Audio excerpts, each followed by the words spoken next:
Hürmetli vatandaş, bugünkü leksiyelerimizle başlayıyoruz. Leksiye de Sıdık Roza. Washington'da sözdeyimiz.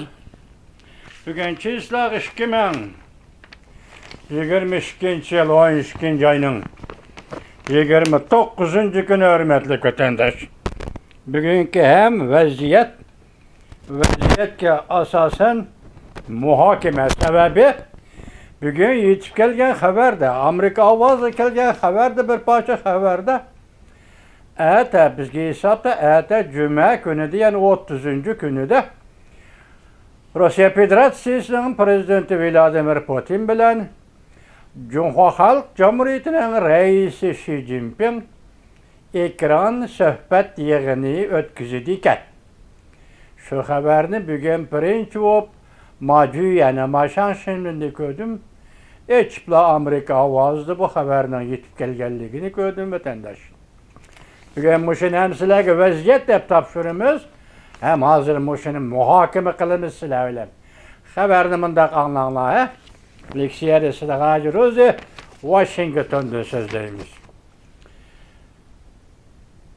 Prezident Vladimir Putin bilen reis Xi Jinping Cuma günü ekran söhbeti ötküzüdü. İki taraf münasebeti ve rayon karakterlik meselelerini muhakeme kılıdı. Mavzulu haber 12. ayının 29. günü Amerika vazının Xitay tili programı ilan kılındı haber. Ondak baştan. Eşipti mi kamerayı geçirin onu. Kreml Sarayı bayanatçı Dmitri Peskov haftanın 4. günü yani 12. ayının 29. günü mundak görsetti. Prezident Vladimir Putin reis Xi Jinping olan Cuma günü yani 12. ayının 30. günü yani bir kıtım ekran sohbeti ötküzüldü.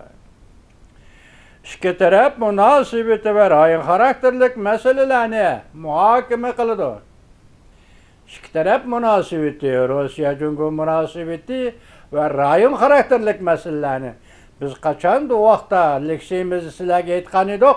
Bugün rayon karakterlik meseleler, Ukrayna meselesi, Uygurustan meselesi, Hong Kong meselesi, Tayvan meselesi, Tibet meselesi diyen edik. Merkezleştirirken de cümleden bugün gündür rayon karakterlik meseleler, Ukrayna meselesi, Rusya tecavüz kıldı. Uygurustan meselesi halkara seviyeye götürüldü. Tayvan meselesi bu Amerika Koşmuş Ştatlarından Cumhur oturusundaki ciddi mesele. Muşu meseleler doğrusu da bugün hem Moskova'da Prezident Vladimir Putin Cumhur'un reisi Xi Jinping ile ekran sohbeti ötküzüldü. Bayanatçı Peskov mundak ta'kidledi.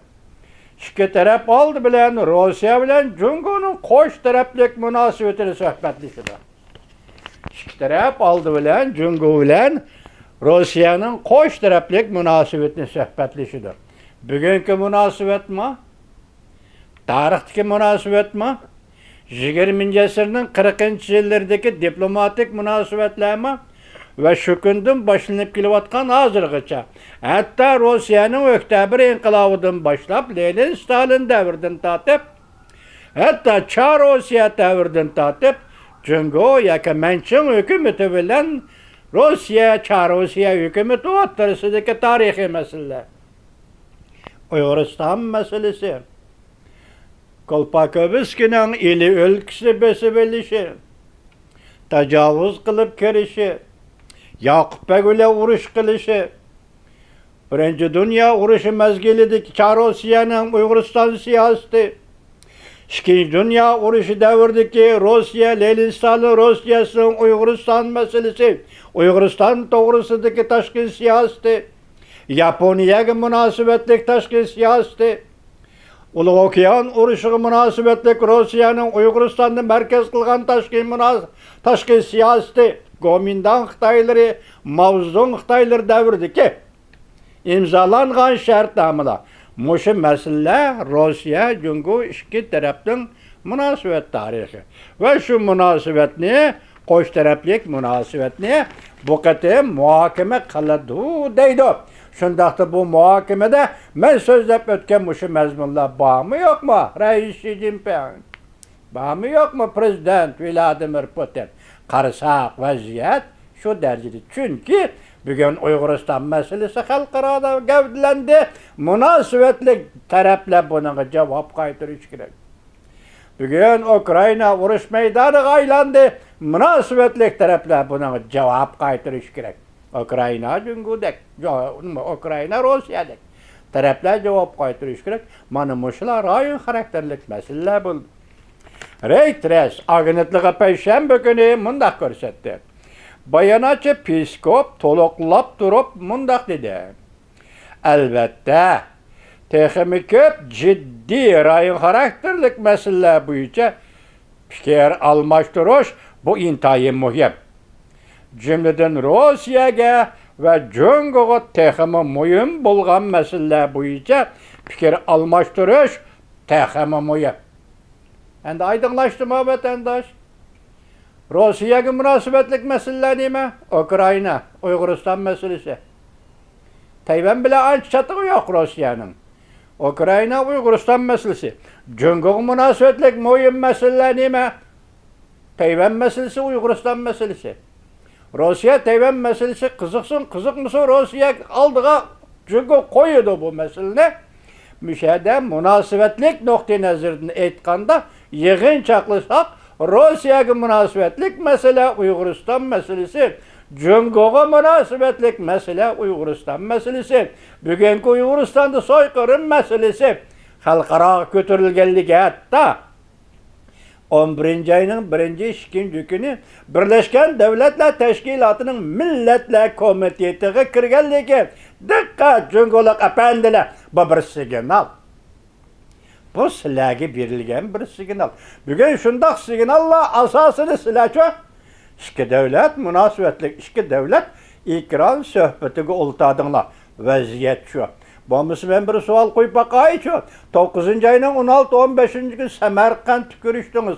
Oradan 3 ay etdi. Yana nima zaruriyat bor ikki davlatning bir-biri bilan ekran suhbati o'tkazishiga? Nima zaruriyat?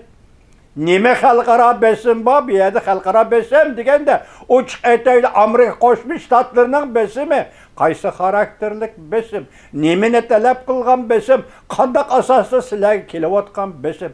Buni bilasizlar, o'zinglar shuni bilasizlar. Aytolmaysizlar, kishilar qo'yib turaylar. Bugun rayon xarakterlik va Rossiyaga munosabatlik va Cungo'ga munosabatlik masala Ukrayna, Uyg'uriston, Tayvan masalasi. Ifade bildiram. Yoki oxirgi hisobda hal qilg'uch davr yetib keldi, hal qilg'uch qadamni tashlaysiz. Shuni tahlil qilsam bo'lamdi vatandoshlar. Qarang, nima degan chiroyli gaplar, ha?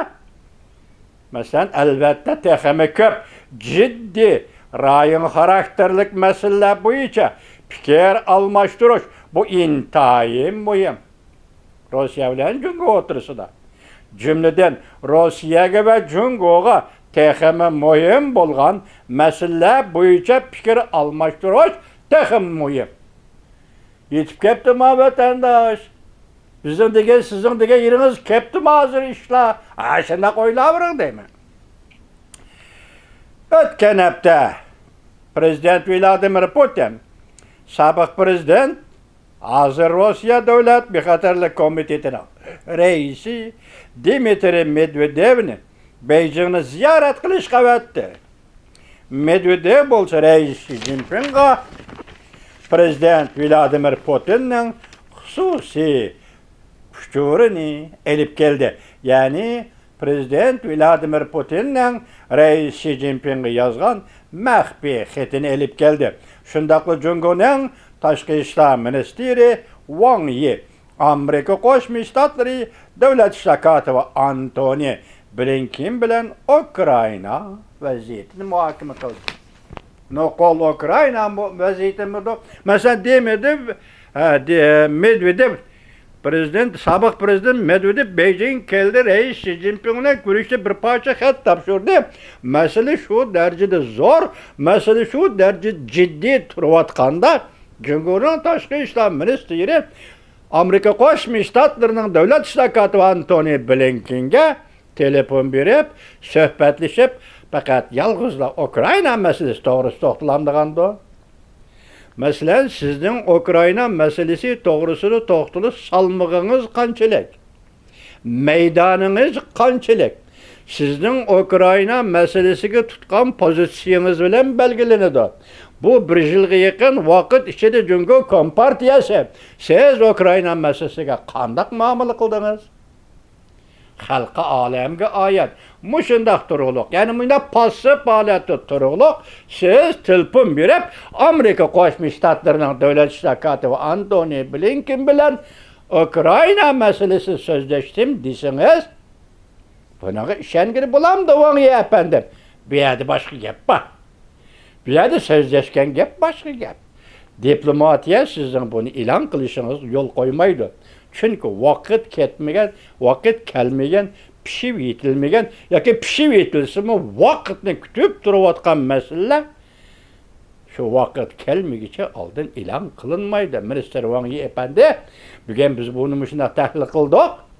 Ata so'zlashdi, suhbatlashdi. Atki xabar qanday yetib keladi? Juma kunda vatandoshlar bilan Alloh xolisa mushu tema to'g'risida ata yana uchrashimiz.